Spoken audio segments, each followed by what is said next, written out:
Cooking video ആണ്. കുറച്ച് മാങ്ങാപ്പഴം കറി വെക്കാമെന്ന് വിചാരിച്ചു. ഉച്ചക്കത്തേനുള്ള കറിയാണ്. അപ്പോൾ ഞാനതൊരു വീഡിയോ ആയിട്ട് ഇവിടെ എടുക്കാമെന്ന് വിചാരിച്ചു. ഇത് ഇവിടെ തന്നെയുള്ള മാങ്ങയാണ്.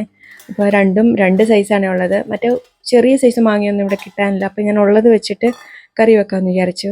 അപ്പോൾ അത് ഞാൻ ചെറിയ കഷ്ണമാക്കി മുറിച്ചെടുത്തു. അതിന് മാങ്ങാണ്ടി ഒന്നും എടുക്കാൻ പറ്റത്തില്ല, വലിയ മാങ്ങ ആയതുകൊണ്ട്. അത് ഞാനൊരു മൺചട്ടിയിലാണ് വെക്കുന്നത്.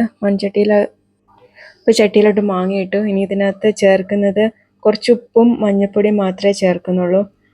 വെള്ളം കൂടി ഒഴിച്ചിട്ട് വേവിക്കാൻ വെക്കുന്നു. ഇത് വെന്ത് വരുമ്പോൾ തന്നെ തേങ്ങയൊക്കെ ചിരകിയെടുക്കാം.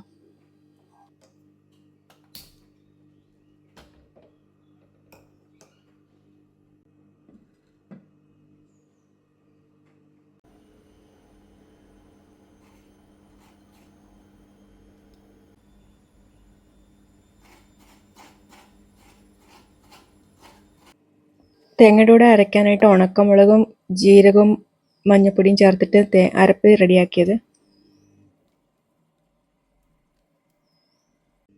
നല്ലതുപോലെ അരച്ചെടുത്തിട്ടുണ്ട്. ഇനി ഇത് കറിയിലോട്ട് ചേർക്കാൻ വെന്തിട്ടുണ്ട്. അരപ്പ് ചേർത്തൊന്ന് തിളച്ചിട്ട് മോരും കൂടെ ചേർക്കാം.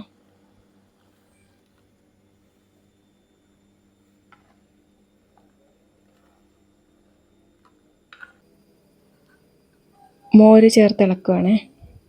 ഇതിന് കുറച്ച് തിള വരുന്നിടം വരെ ഒന്ന് ഇളക്കിയിട്ട് തിളച്ചതിന് ശേഷം കടുക് വറുത്ത് ചേർക്കാം.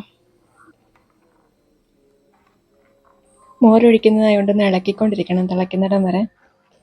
ഉപ്പ് നോക്കിയിട്ട് പാകത്തിന്, അല്ലെങ്കിൽ കുറച്ച് ഉപ്പ് കൂടെ ചേർത്ത് കൊടുക്കാം. ഞാൻ കുറച്ച് പഞ്ചസാരയും കൂടി ഇതിൻ്റെ കൂടെ ചേർത്ത് നോക്കുന്നുണ്ട്. മാങ്ങയ്ക്ക് മധുരം ഉണ്ട്, എന്നാലും കുറച്ച് ഞാൻ ഒരു നുള്ളു പഞ്ചസാരയും കൂടെ ചേർത്ത് കൊടുക്കുന്നുണ്ട്.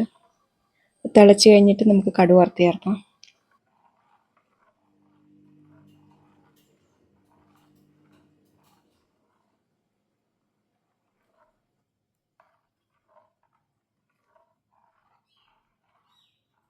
നല്ലോണം തിളച്ചിട്ടുണ്ടായിരുന്നു. ഓഫ് ചെയ്ത് കഴിഞ്ഞിട്ട് ഇനി കടുക് വറുത്ത് ചേർക്കാം.